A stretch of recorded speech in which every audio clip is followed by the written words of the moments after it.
Let's talk about the Kings. Speaking of basketball tournaments, Shooty hoops. The Kings' best move of the offseason, and we can kind of, dive into what they did or didn't do. The thing that they didn't do, though, that I'm so proud of them for not doing is signing Kelly Oubre. I am so proud of the Sacramento Kings because Kelly Oubre feels like the exact type of player that they would have signed 5 years ago and said, this is the guy. Like big Aaron Aflalo vibes. Yeah. Like we're going to give Kelly Oubre 20 shots a game. And it turns out he's just not that good of a player. I was so afraid that there was going to be some concoction of events that landed Kelly Oubre in Sacramento, and everybody goes, "Oh, look, he can jump and he shoots it like this, and he's a lengthy defender, and he has great." No. I can almost guarantee you that if I love Vlade Divac, will forever love Vlade Divac. If Vlade Divac and that front office were still in place right now, the Kings certainly would not have broken the playoff drought. And Kelly Oubre and Marvin Bagley would be two of their starters that they're rolling in next season. Genuinely, right. I think that's what they would do. And it's funny because like you start to see after a while, general managers have types, right? And Monty is very clear with his type. He likes older prospects. He doesn't care if you're undersized, if you're a hard worker, if you play hard, if you're older and you can impact winning. He wants you on his team. Yes. He wants to remain flexible. He doesn't want to overpay if he doesn't have to. Like he is all about flexibility and maximizing like your win potential or your win impact. Vlade Divac's type was, hey, you look like you could kind of make some highlights and be kind of cool. Why is he from the South? sorry, Vlad. I didn't mean to make Vlade from the South. Howdy, y'all. Howdy, y'all. Vlade Divac. But like Vlade's type was very like, and I get it, athleticism and things of that nature. But you're 100% right. Like avoiding Kelly Oubre is a great move for the Sacramento Kings. I was so concerned it was happening. I was at the start of the offseason, I was so worried. And there's positive qualities to Kelly Oubre, and Kelly Oubre plays a position that historically Sacramento could always use more depth at. But bad depth is not good. What a stupid sentence. Bad depth is not good depth, Kyle. Hey, right? Put on Jesse. A t-shirt. Jesse on a t-shirt. Yeah.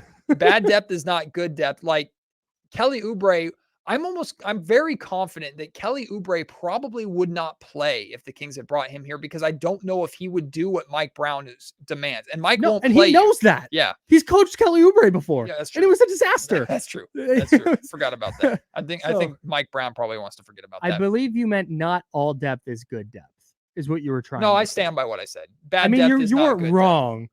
Prove me wrong. It is a fact. Put it on a shirt. No doubt. No doubt. You can't lose games in the NFL and still win. No, and the thing with Kelly Oubre is you're right. You start to look at, hey, he can jump out of the gym and he can knock down a corner three. And he's had a 50-point game in the NBA. He can score it a little bit. But then you go really watch him, and particularly with Golden State, because if Mike Brown's trying to run that same kind of motion offense, it's not exactly the same offense, but you have to know what you're doing if you're going to get on the court. And there were so many times where, one of the things that the Warriors do a lot is Steph does the drive, kick, relocate to the corner, and then catch and get the open corner three. There were so many times that Kelly Oubre would just be standing in that corner, just not doing anything, and just being in the wrong place or not cutting when he needed to.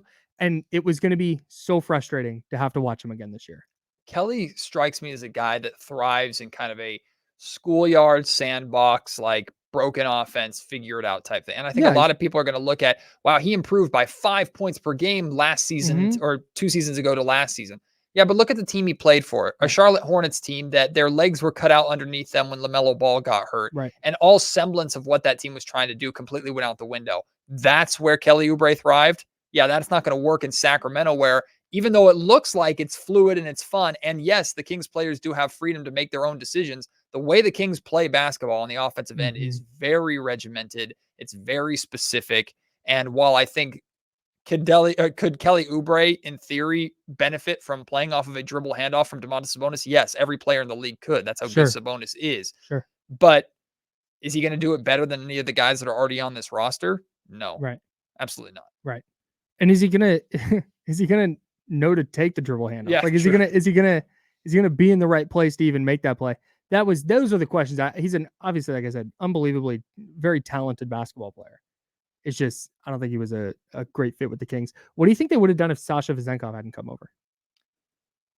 That's a really, really interesting question. I think they would have been if they felt that that was truly the case, I think they would have been much more aggressive. Uh, I think they would have like found a way to pay like a Kyle Kuzma and just said, forget it. Like put the Mm, money out there. Although that doesn't make sense for Monty McNair. That just goes against like what Kyle Kuzma got, the money Kyle Kuzma got, the money Jeremy Grant got. Like that's they got so paid, yeah, paid. paid Yeah. ridiculously. And that's so against who Monty McNair has said and shown to be as a general manager Hmm. his entire time here in Sacramento so far. Like day one, he came in the door and said, we want to be flexible, but we want to make smart, patient decisions. That's all he's done. He's lived up to his word and it's Right. worked. But like if Sasha Vezenkov, I have more reserved feelings on what Sasha's going to be than some Kings fans. There's Kings fans that genuinely believe that Sasha could end up being a starter this season. I don't think that's going to That happen. feels like a lot. Yeah, a lot of things would have to go right for Sasha in order for that to happen, and the Kings would have to feel pretty comfortable then moving on from Harrison Barnes, in my opinion, Right. for Or that a to lot of happen. things went wrong for the Kings. Yeah, Yeah. we don't even want to go down that road.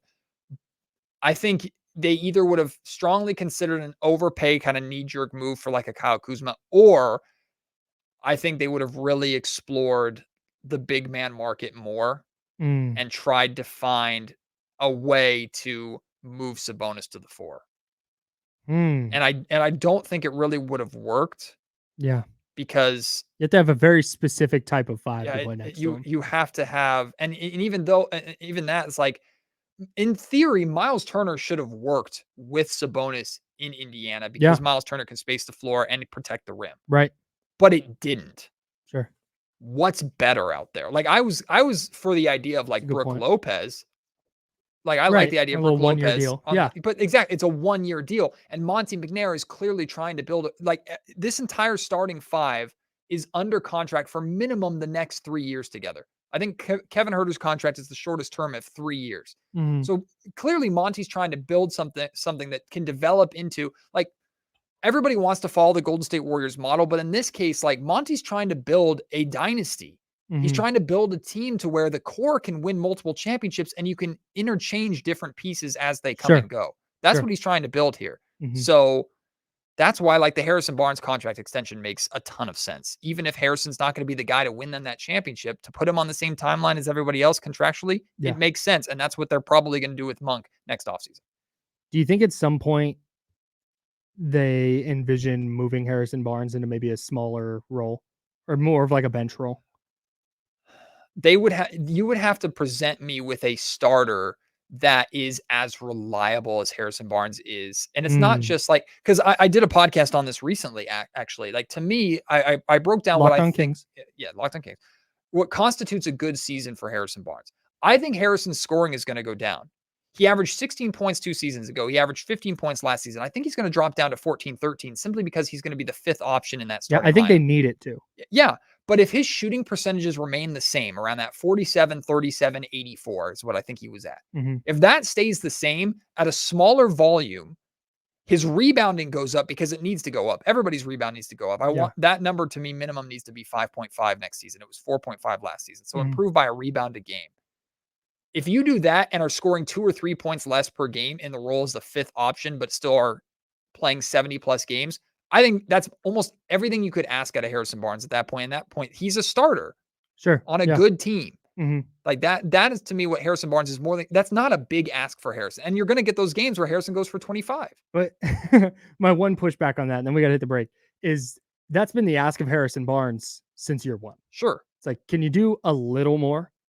And that's, But I think that's kind of where my hesitation with him comes in is, hey, if he's not going to become that, then I feel like they're leaving themselves a little bit short. But to your point, it's not like there's 100 players available who would fit that spot better. well, see, I think it's not asking him to do a little more. I think it's asking him to do a little different.